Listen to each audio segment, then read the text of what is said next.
Yeah, I educated myself about the counter pressure of your partner pushing on your back and also being in the position where you're bent over like that. It really helps. And looking that stuff up actually helps also. So I was in that position while we were waiting for them to take me back to the rooms and tell me if I could stay or not, which literally took like 30 minutes. Yes, baby? You need mama to help you? So they finally take me back into the room, and at this point, that's where they do the cervical checks, which are not the most fun. Like, I really did not like those parts of cervical checks because it can be painful. I feel like depending on how they do it, because I had like one or two cervical checks that were not bad at all, and I was so shocked. But they don't be caring about if it hurt or not. So I got my cervix checked, and she told me that I was 5 centimeters. And I'm like, whoa, yesterday I was 3. Today I'm 5. Like, I'm halfway there. When you're 10 centimeters, that's enough to push the baby out. So, uh-oh, fixing my baby's screen. I'm like, I'm halfway there, and I'm like, it's doable. Like, this is crazy. So, my they're like, you're definitely staying. You're not going anywhere. And that was your water breaking, okay? They made me put a pad on to see the liquid, the color, all of that. And 100%, I was in labor. I was dilating on my own, and they were keeping me. So at this point, I'm like, is my doctor still here? Because I had a midwife, and I wanted a midwife because of their approach, because of how personable they are, and I feel like they support the pain management techniques that I was aiming for versus doctors who may just want to resort to, you know, medicine or any of those tactics. My midwife was there. She came to see me, but she was like, I'm about to leave. Like, I told you to come earlier, but yeah, you're ready. And I was like, don't leave me. Like, I really did not want her to leave because I was nervous about who I was going to get as, delivering my baby. But I was just happy that I was there, and the process was starting. Like, it was time to get the IV in my arm, which I am not a strong soldier when it comes to needles and getting those IVs, but I did pretty good. And I think it's mainly because I was so excited. And, any situation that I was scared about, I just prayed about it. And I had the IV in my hand, walking around the triage room, standing up while I was having contractions. And we were still vlogging, still talking, still vlogging. I'm like 5 centimeters at this point. And I had to wait in the triage room while they got the room ready, which probably took like an hour and a half. And we still did not tell any family yet that we were in labor, just because we wanted this time to not feel, um, overwhelming.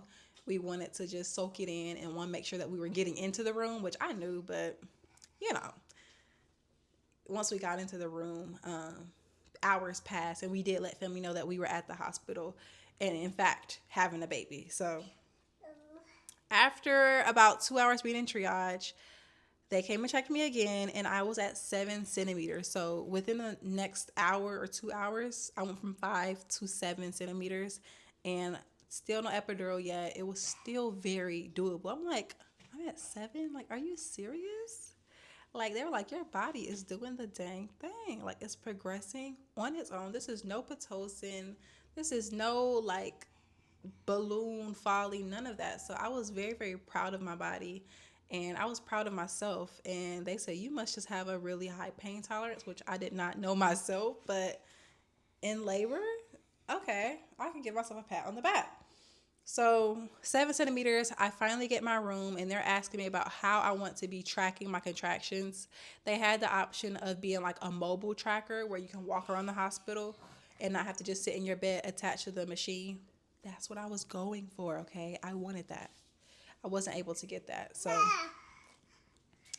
I wasn't able to get that. So I did have to labor next to my bed. I did the peanut ball, and I vividly remember that was the last thing I did before I got the epidural. I was on the peanut ball, and my fiance said I was making a lot of noise at this point at 7 centimeters. I'm like, okay, it's getting more intense. It's getting more intense. And my family had called, like, hey, we're on the way. After we told them they were on the way immediately. So I'm like, I want to be able to relax. Like, I want to be able to relax, sit back, and enjoy these moments before the baby comes. So I decided They kept asking me if I wanted it. I was like, I could do without it, but I want to relax. Like that was the main reason I got it, because I wanted to relax. I could have went through the pain and went through it, but I'm like, I might be going through this pain for like hours and hours and hours and hours. I was like, I just want to relax. So I got the epidural, which I was also a little nervous about at first, but my nurses were so amazing, so supportive and uplifting. Like, you got it, mama. Like, I like to be babied, okay, when I'm at the doctor. I don't need nobody to be like, sit up. I don't do good with that, okay? So they were like, you got it, mama. Like, just bend over, hug this pillow, look at me. And the doctor was like, wow, you didn't move like at all. The doctor was like, wow, you didn't move like at all. I'm like, I am not playing. I am not trying to be paralyzed from the epidural. So, when you get the epidural, it's okay, but when you get the epidural, you do have to get a catheter, which is because you can't get up and walk to the bathroom anymore because you're numb from the waist down. So that was also like another reason why I didn't want to get an epidural after reading that. But once you get the epidural, you don't feel them put the catheter in, which is the amazing part about it. Because if you did, I promise you, I would not be getting it. Oh my gosh, I don't even want to think about that. Got that. I got all of that. And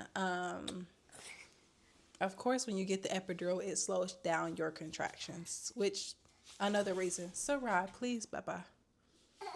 Mommy's filming this last part. We almost at the part where you come, okay, baby?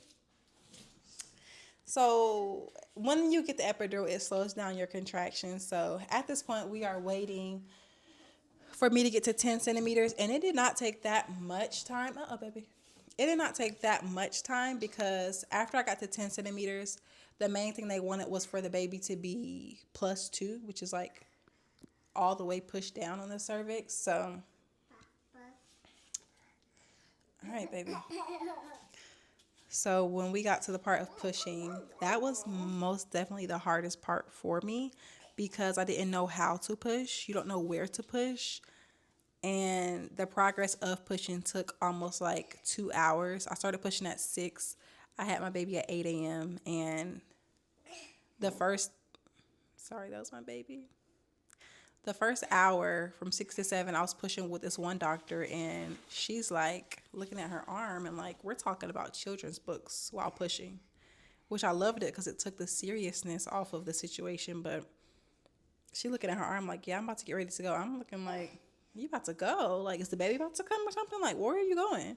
She literally is like, okay, pulls the covers back up. She's like, all right, you're going to keep practicing, but I'm about to leave. You're going to do great. I'm like, at this point, the pressure is coming. Like, the pressure of the baby is worse because I've been pushing for an hour. So it's like the baby's literally about to come now, but she had to go. So I'm like, where are you going? Like, she pulls the covers up on me and closes the door, and I'm trying to act okay. But as soon as she closed the door, like, it was so, like, why are you leaving me like this? Like, the head is right here. Like, the pressure is worse. Where are you going? Like, I was, very vocal, very loud, and in pain. I'm like, how much longer? Like, the 10 minutes felt like 45 minutes of waiting for the next doctor to come in. Okay, Bubby? It felt like forever waiting for the next doctor to come in. My fiance had to go to the door. It's like, hey, is anybody coming? He was like, hey, is anybody coming? Like, she's really in pain. It was like, yeah, somebody's coming. Yeah, somebody's coming. Like, get back in that room, boy. She'll be okay. Boy, like, that was the most intense part. Like, y'all got me waiting mid-push for the next doctor to come in for the shift. And they're telling me, don't push yet. Another nurse comes in, she's like, don't push yet. Don't push till the doctor comes in. And like 10 minutes past, I'm like, I have to push. I have to. And she's like, okay, you can go ahead and do it. But I educated myself on if you're pushing without contractions, that's an easy way to tear if you don't know that. Pushing without contractions can make it more likely to tear. So I'm like, I don't know if I'm having a contraction right now, but I gotta push. So I was doing that, and there was a point where I'm like, I know I'm gonna tear because I'm doing all this pushing, and I don't even know if I'm having a contraction right now. Very much false. The new doctor comes in, and she's like, At this point, I promise you, the baby is just about to come out. Like, I am so ready to push. Like, I'm over it at this point. And I know that when you're at that peak of feeling like you can't do it or you're over it, that baby is going to be out ASAP. Like, when you're at the peak and you feel like you can't do it, then the beauty of it comes out. That's when you're about to give up. Okay, so always remember that when you're in your labor and you're delivering and you literally feel like, I can't take this anymore, I can't do it, take me to the C-section room. I had a point like that, okay? At that point, the new doctor comes in, she's like, hi, my name is this lady. And I'm just like, I honestly don't care what your name is right now. Get down here so we can deliver this baby, yeah, okay? So, she had to say her name. I'm just like, come on, bro.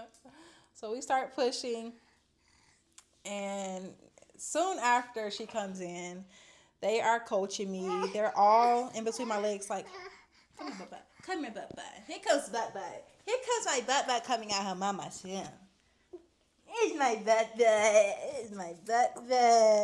And my butt coming. My butt is coming. And my tut. That's my tut no. That's a tut no birth story. So they're like, we see her hair. It's like, she has so much hair. And like I said, at this point, I'm over it. I'm just like, bruh, y'all, like, I don't understand. Like, okay, I don't want to hear that right now. I don't want to hear that. The head was the most difficult part. I'm not sad, but I'm just explaining, okay? Of course, the head is the most difficult part to get out because it's the biggest part of the baby. So it was just like, the head goes in, the head goes out, the more and more you get closer to pushing. So that was a phase of the pushing where I'm just like, I feel like I can't do this. Like, I literally was like, bro, I can't. Like, I was biting off my acrylic nails. They flew across the room because it was so much high, intense emotions of trying to push against I was trying to push. She said get angry with the contraction, like push against the contractions, which I was doing.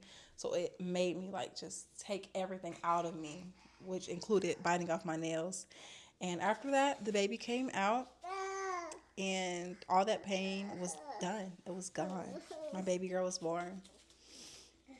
And as much as I want to go into the postpartum phase, that's going to be a whole nother episode because I have so much to say about being a postpartum mama, a first-time postpartum mama, and being supported by the people around you about what you want. We're going to end this episode here. It's long enough. Come here, butt. Why am I calling my baby butt? Because that's the nickname I have for her this week. It goes from Muna, Musha, Moisha, Mama, Nut. All of those are my baby's names. And this week, it is Butt. So thank you guys so much for watching this video. I really hope you guys enjoyed listening to this podcast, Mommy Matters. If you were driving, playing this while you're washing dishes, whatever, comment if you resonated with any parts of my birth experience, or if you're about to go through labor and delivery and have any questions, drop them down for me. Thank you guys so much for watching. I love you, and I'll see you in my next podcast episode. Bye, bye.